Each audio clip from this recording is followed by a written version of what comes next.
Have you ever felt the bitter taste of hesitation? That exact instant when your heart accelerates, the right words vanish from your mind, and the step that should have been firm falters. And while you freeze, the relentless world moves on without you. At this very moment, someone far less intelligent, less prepared, and less capable than you is winning in life. Why? Because that person appears secure. They speak without wavering. They act as if the world owes them everything. And the most frightening part is that the world simply believes them. Meanwhile, you hesitate. You overthink. You wait for the right moment, the perfect feeling, the invisible approval of people who do not even care about you. Hey, and while you wait, someone else takes what could and should have been yours. Confidence is not a personality trait. Confidence is a weapon. And if you do not carry it and do not know how to use it, I guarantee someone will use it against you. Niccolo Machiavelli knew this centuries ago. He observed kings, dukes, and generals, and came to a brutal conclusion. The bold move forward and conquer the world, even if they lack skill. The hesitant are left behind no matter how brilliant they are, because power has never belonged to the best. Power belongs to the most convinced. This video is a definitive turning point. We are not here for cheap motivation. We are not here to give you comfort. We are here to give you back control. Watch with deep attention, because from now on your weakness will no longer be tolerated. It will be dissected and replaced. Understand a dark truth. You were not born weak. You were not born hesitant. You were meticulously molded to be this way. Through repetition, social reward, and the rules of the system, you were trained to obey, trained to seek approval, trained to look around and silently ask, "Is this okay? Do I have permission?" What dwells inside you right now is not a free man. It is a servant conditioned to please, programmed to submit, a loyal dog that cowers at the judgment of others and wags its tail waiting for validation. That voice in your head, the voice that tells you not to speak too loudly, the one that apologizes before giving an opinion, the one that fears offending, that voice is not you. That is the inner servant. And if you do not assassinate it today, you will never be free. Machiavelli did not whisper his ideas. He commanded them. He did not wait for the world to understand him before taking action. He acted and let others rush to try and keep up with him. He did not ask for power because he knew the oldest rule of humanity. Those who ask prove they do not deserve it. Your transformation begins with a simple rule, the rule of inversion. Every time your body wants to shrink in a room, expand. Every time you feel the urge to explain yourself, pause. Every time the instinct to apologize arises, just stare. Dangerous confidence does not come from feeling ready or fearless. It comes from forcing your body to do exactly what your inner servant would never dare to do. You start walking slower. You take up more space. You stop nodding frantically while others speak. You stop softening your tone of voice. Confidence is not a mindset you acquire by reading books. It is an identity you forge. And this identity is forged in pure rebellion, not against society, but against the version of you that still wants to serve others. Therefore, establish your first decree. If something diminishes you, eliminate it. If a habit makes you hesitate, confront it. If a person makes you feel small, cut them out of your life. The world, your teachers, the media, they will all tell you that you need to be kind, polite, and good. But here is the raw, naked truth of Machiavelli. Good men are mere instruments. They are used to build the dreams of others, discarded when they tire, and replaced when they age. Powerful men are not good. They are precise, measured, controlled, calculating. And that precision begins when you annihilate the need to be accepted. You do not need permission to occupy your space. You need only one thing: the willingness to become feared by your former self. Because once you eliminate the servant, the sovereign finally awakens. Truly powerful men do not arrive making noise. They do not need to prove they have arrived. They arrive with presence, not through the volume of their voice, but through silence, stillness, and the weight of their gaze. You do not need to be the center of attention. You do not need people to like you. You just need the physical atmosphere of the room to shift the second you walk in. That is how a man moves when he owns the room. He behaves as if he has always been in charge. In the royal courts of the Renaissance, Machiavelli observed a fascinating pattern. Those who truly ruled the kingdoms were almost never the most talkative. Often the true holder of power was the man in the corner, observing, but when he finally opened his mouth, the entire court held its breath to listen. Silence is control. Do you think talking a lot makes you dominant? It is the exact opposite. Talking too much makes you predictable. The quiet man is the true threat, because no one can map out what he is thinking. When you enter a room, do not look around seeking familiar faces or approval. Observe, absorb. Let others stumble over their words, trying to prove their worth while you merely calculate. Predators at the top of the food chain do not run unless it is the exact moment to strike their prey. Until then, they wait, calm, motionless, ready. Most people are so insecure they don't even realize how fast they walk, how fast they speak, and how often they interrupt others. They are under the judgment of others, but not you. When you speak, you do not speak to impress. You speak to decide. Pay close attention to the sound of your own voice. Words are not just air leaving your lungs, they are weapons. The overwhelming majority of men speak as if they are apologizing for existing. You identify them instantly. Their tone of voice rises at the end of every sentence, making everything sound like a question. The nervous laugh, the endless fillers. I think, maybe, I'm not sure. This is not communication. It is self-sabotage. Power is not just in what you say, it is in your gravity.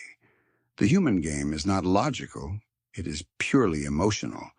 People do not follow the truth, they follow conviction. If you sound absolutely certain, the brains of others automatically assume you are right.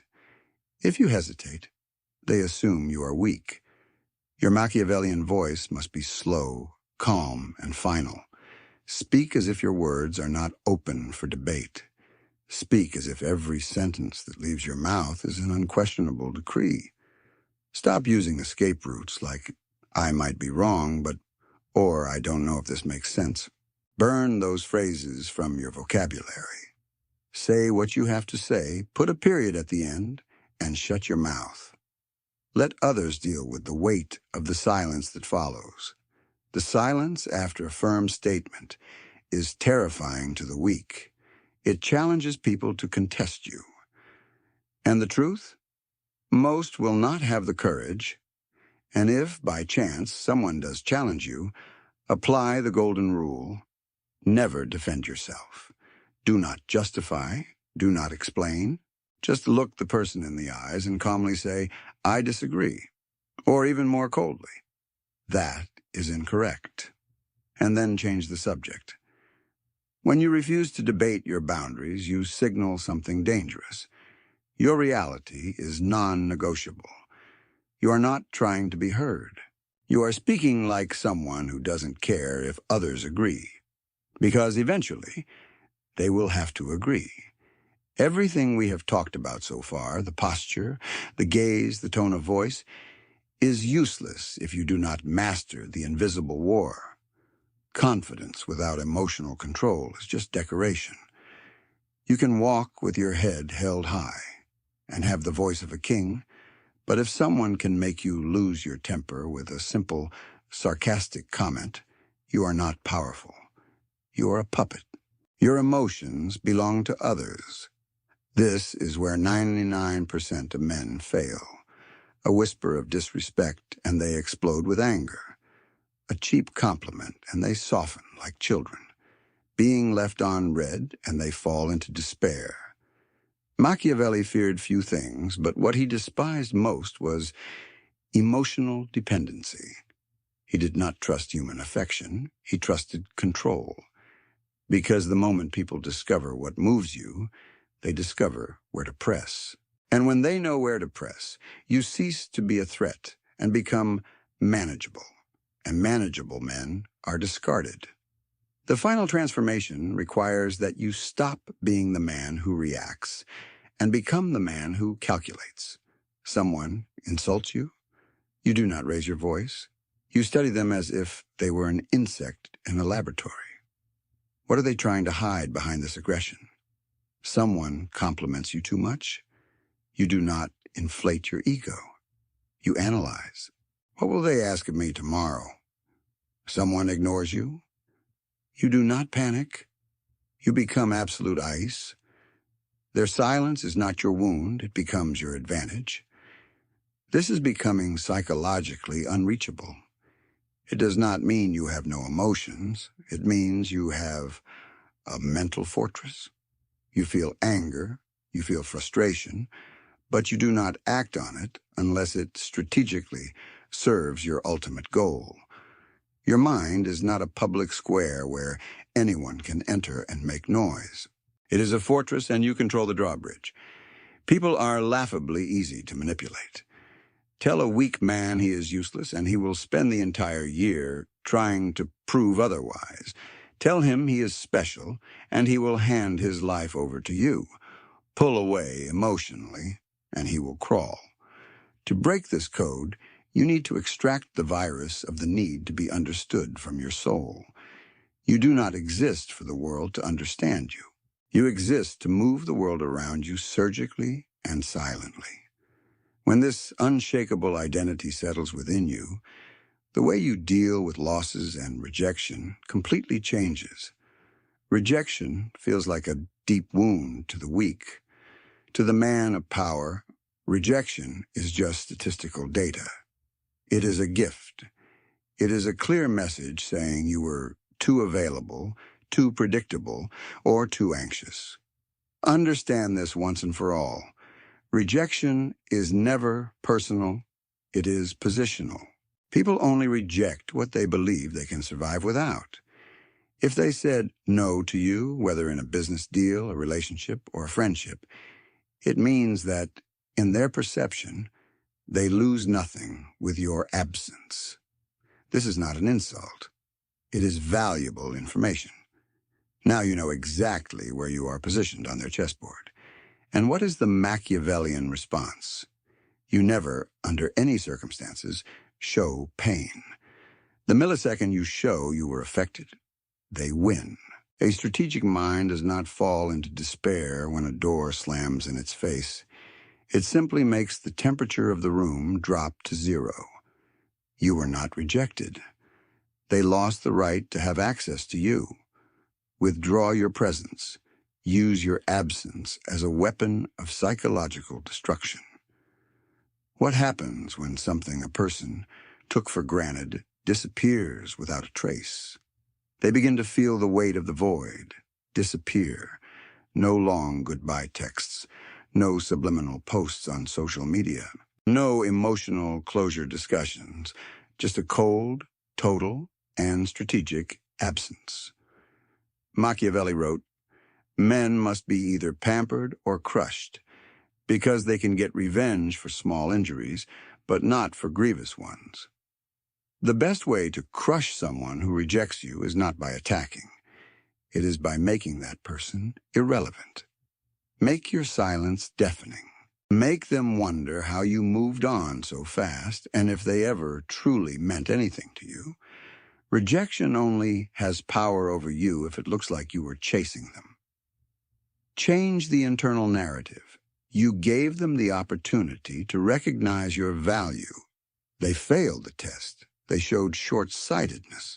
Now you withdraw your light and let them stay in the darkness. Most people live in a dense fog, not knowing who truly respects them. Rejection cuts through that fog like a silver razor. It clears your path. Your goal should never be revenge. Revenge is reactive. It is for people dominated by emotion. Your focus is to build your empire in absolute silence. Refine your presence. Amplify your value until the people who rejected you have to lower their heads when they hear your name. And when that day comes and they try to return to your life, you will not need to be hostile. You will offer only the worst of punishments, the most absolute and polite indifference. You will not need to reject them because you will have already evolved into a dimension where they can no longer breathe. This was never just about appearing confident.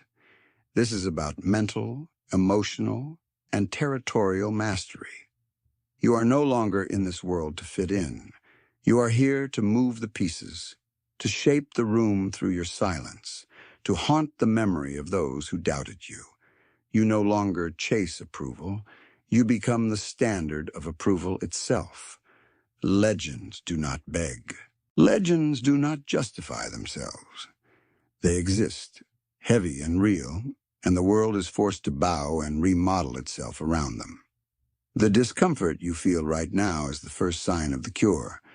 The old formulas are dead.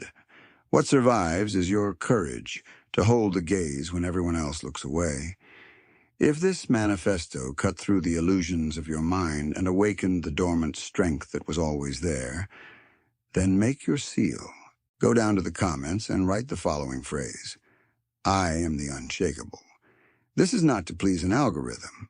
This is a silent blood pact with yourself, a nod to the few who chose the solitary path of power. Let the deprogramming begin. Let your silence be your loudest scream. And from the ashes of your former self, let something absolutely indomitable be reborn.